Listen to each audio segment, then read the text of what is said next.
शम्मी कपूर ने लिपस्टिक से मांग भरकर गीता बाली को बनाया था अपना जीवन संगिनी। शम्मी कपूर और गीता बाली की प्रेम कहानी और उनकी गुपचुप शादी में कई बड़े विवाद हैं, बल्कि कुछ दिलचस्प बातें भी हैं।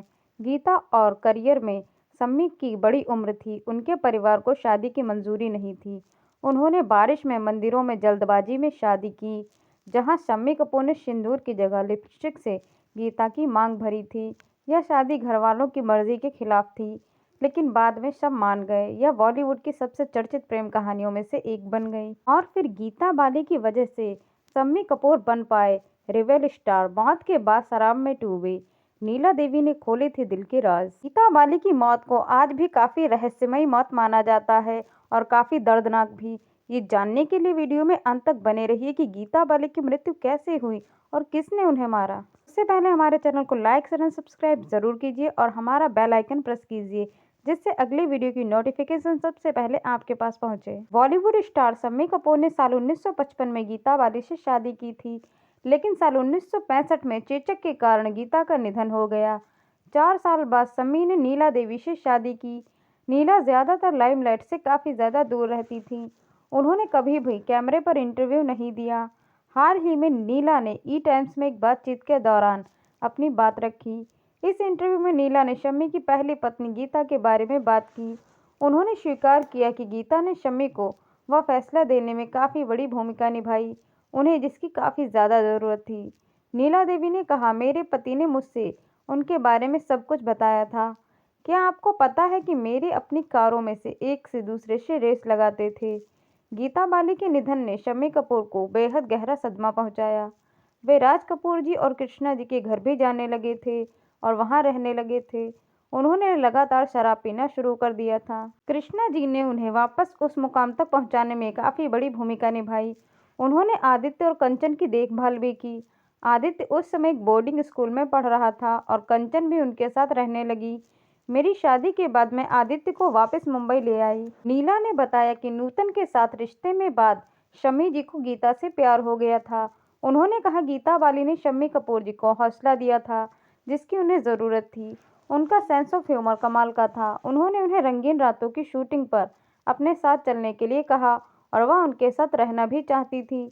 इसलिए वह उस फिल्म में एक लड़के का रोल प्ले करने वाली थी, जिसके लिए वह राजी हुई, जिसमें हीरोइन गीता बाली नहीं बल्कि माला सिन्हा थी। मुझे लगता है कि नूतन और शम्मी कपूर का रिलेशन था। मैं रिबाउंड पर उन्हें प्यार हुआ था।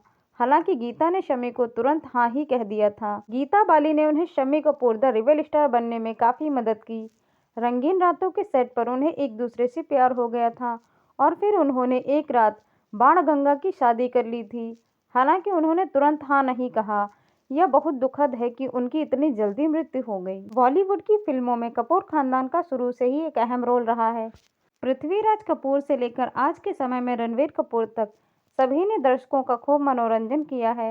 हालांकि पृथ्वीराज कपूर के बाद उनके बेटे राज कपूर ने अपने भाइयों शम्मी कपूर और शशि कपूर के साथ एक से बढ़कर एक सुपरहिट फिल्में दी हैं।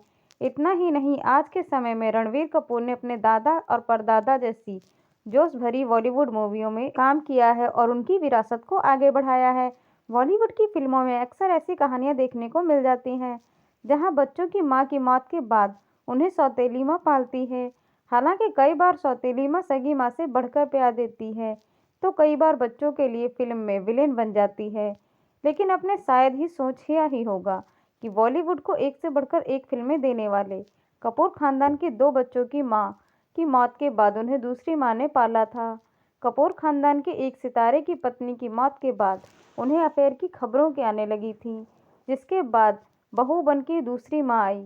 मां ने इस स्तर पर दोनों बच्चों को संभाला, उनकी परवरिश की। चलिए आपको बताते हैं ये सितारा कौन था और कौन थी वह दूसरी मां जिन्होंने कपूर खानदान के इन 2 बच्चों को पाल पोस कर बड़ा किया और उन्हें सगी मां से भी बढ़कर प्यार किया। बॉलीवुड की फिल्मों में कपूर खानदान का शुरू से ही एक अहम रोल रहा है। पृथ्वीराज कपूर से लेकर आज के समय में रणवीर कपूर तक सभी दर्शकों का खूब मनोरंजन करते नजर आते रहते हैं। हालांकि पृथ्वीराज कपूर के बाद उनके बेटे राज कपूर ने अपने भाइयों के साथ काफ़ी ज़्यादा सुपरहिट फिल्में दी हैं। कपूर परिवार के हर सदस्य का लगाव बॉलीवुड के प्रति नजर आया, लेकिन इस परिवार से जुड़े कुछ सदस्यों को वह शोहरत मिल ही नहीं पाई जो अन्य लोगों ने हासिल की। उनमें से रहे एक शम्मी कपूर के बेटे आदित्य राज कपूर। आदित्य राज कपूर मीडिया के सामने यूं तो बहुत कम ही नजर आते हैं, लेकिन एक इंटरव्यू के दौरान उन्होंने अपनी निजी जिंदगी के बारे में बात की थी। उन्होंने बताया था कैसे मां गीता बाली के निधन के बाद पिता शम्मी कपूर के अफेयर्स की खबरें आने लगीं और फिर कपूर की दूसरी शादी हुई। शम्मी कपूर के दोनों बच्चों को जिसने पाल पोसकर बड़ा किया वह और कोई नहीं, शम्मी कपूर की दूसरी पत्नी नीला देवी थी। गीता बाली और शम्मी कपूर की शादी साल 1955 में हुई थी, लेकिन एक्ट्रेसेस गीता बाली का साल 1965 में चेचक की बीमारी के चलते निधन हो गया। उस वक्त उनका बेटा आदित्य राज कपूर और बेटी कंचन बहुत छोटे थे। मां का साया उठ जाने से बच्चों के साथ साथ परिवार पर दुखों का पहाड़ टूट पड़ा। ऐसी मुश्किल घड़ी में राज कपूर की पत्नी कृष्णा ने उन्हें और उनकी बहन को संभाला था। चेचक से पत्नी ने दम तोड़ा। इसके बाद शम्मी कपूर के कई अफेयर्स की चर्चाएं शुरू हो गईं। आदित्य राज ने एक इंटरव्यू के दौरान उन्होंने कहा, उनके पिता एक ऐसी महिला की तलाश कर रहे थे जो उनके बच्चों की जिंदगी में मां बनकर आ सके। उनका मुमताज के साथ अफेयर था। हालांकि मुमताज अपने करियर में कुछ बड़ा करने की कोशिश कर रही थी।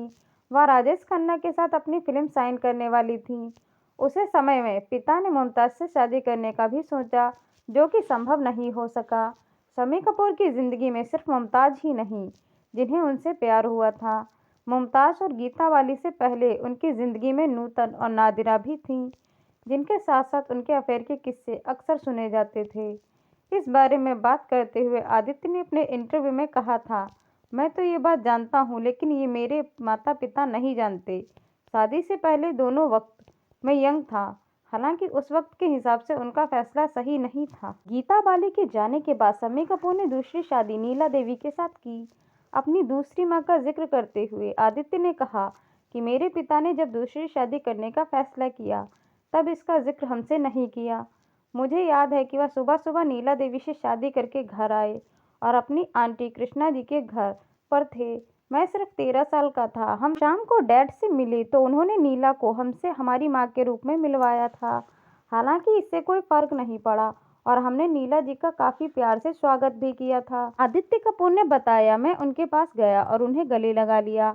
माँ मिल गई थी, जिसके बाद मैं काफी ज्यादा खुश था। उन्होंने खुलासा किया, उन्होंने ये फैसला किया कि हमारे अलावा इन बच्चों का कोई नहीं और बच्चा नहीं चाहती हैं। इसके बाद दोनों ने बेहद अच्छे से हमारी देखभाल की, हमारी मां के रूप में हमेशा हमारे साथ रहीं। गीता बाली ने 50 और 60 के दशक में कई शानदार फिल्मों में काम किया। उनकी अदाकारी की काफी सराहना भी हुई। गीता फिल्मों के अलावा अपनी पर्सनल लाइफ को लेकर भी काफी ज्यादा चर्चा में रहीं। गीता की शादी पृथ्वीराज कपूर के छोटे बेटे शम्मी कपूर संग हुई थी। दोनों की लव स्टोरी काफी दिलचस्प रही। बता दें कि गीता बाली ने महज 35 साल की उम्र में इस दुनिया को अलविदा कह दिया। 21 जनवरी 1965 को उनका निधन हो गया। उनकी डेथ एनिवर्सरी पर हम जानते हैं कैसे शम्मी कपूर संग उनकी मुलाकात शादी में बदल गई। गीता से शम्मी की मुलाकात साल 1955 में फिल्म रंगीन रातों की शूटिंग के दौरान हुई थी। इस फिल्म में शम्मी कपूर लीड रोल में थे, लेकिन गीता इस फिल्म में कैमियो में थी। इसी दौरान दोनों का प्यार परवान चढ़ा। किताब Shammi Kapoor the game changer के लिए रऊफ अहमद ने बात करते हुए अभिनेता ने खुलासा किया कैसे उन्होंने गीता बाली से शादी की और रातों रात वह काफी बड़े स्टार बन गए। उन्होंने बताया, गीता मेरे जीवन में लेडी लक बनकर साबित हुई थी। मेरी शादी के लिए फैमिली मेंबर्स शामिल नहीं हुए थे। शम्मी ने कहा, गीता मुझसे 1 साल बड़ी थी। मैंने उन्होंने मेरे पिता और परिवार के पृथ्वीराज कपूर के साथ काम किया। उन्होंने मेरे भाई राज कपूर के साथ भी काम किया।